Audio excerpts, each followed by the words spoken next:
নমস্কার বন্ধুরা, আমি আজকে যে জায়গায় দাঁড়িয়ে আছি সেই জায়গাটা হচ্ছে অন্ডাল গ্রামের মধ্যে আছি আমি। তো আমি আপনাদেরকে যে জিনিসটা দেখাবো, মানে যেগুলো দেখানোর জন্য দরকার, আমার এখানে একটা রাস্তা রয়েছে আমাদের গ্রাম যাওয়ার জন্য, ছোট্ট একটা মানুষ সুবিধা পাওয়ার জন্য একটা রাস্তা রয়েছে, আমরাও যাওয়া আসা করি।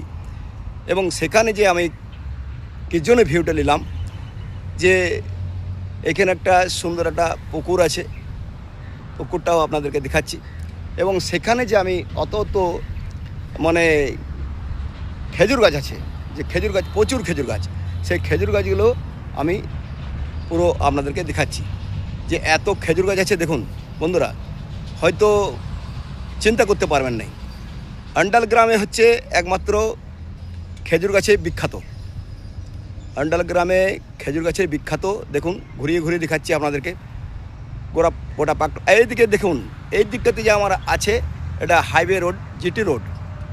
তার সেখান থেকে মোটামুটি আমি 40 ফুট দূরে একটু এগিয়ে গিয়েছি আমি এদিকে আমাদের গ্রাম দিক করে। তো বন্ধুরা, ভিডিওটা করার একটাই কারণ যে এই অনেক জায়গায় খেজুর গাছ কম থাকে, কিন্তু আমার গ্রামের মধ্যে, অন্ডাল গ্রামের মধ্যে, আমার অন্ডাল গ্রামে বাসিন্দা, কিন্তু তবু অন্ডাল গ্রামের মধ্যে যে এত খেজুর গাছ আছে আপনাদেরকে দেখানোর জন্য আমার সকল ফ্রেন্ডকে, যার জন্য আমি এখানে ভিডিওটা আমি নিতে এসেছি। এবং আপনাদের যদি ভালো লাগে তো কমেন্ট করে জানাবেন এই ভিউটার জন্য এবং খেজুর গাছগুলোর জন্য।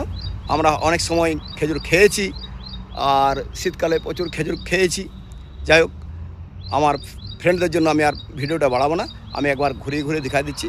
হ্যাঁ, খেজুর গাছ কত আছে এখানে, মানে গোনা যাবে না।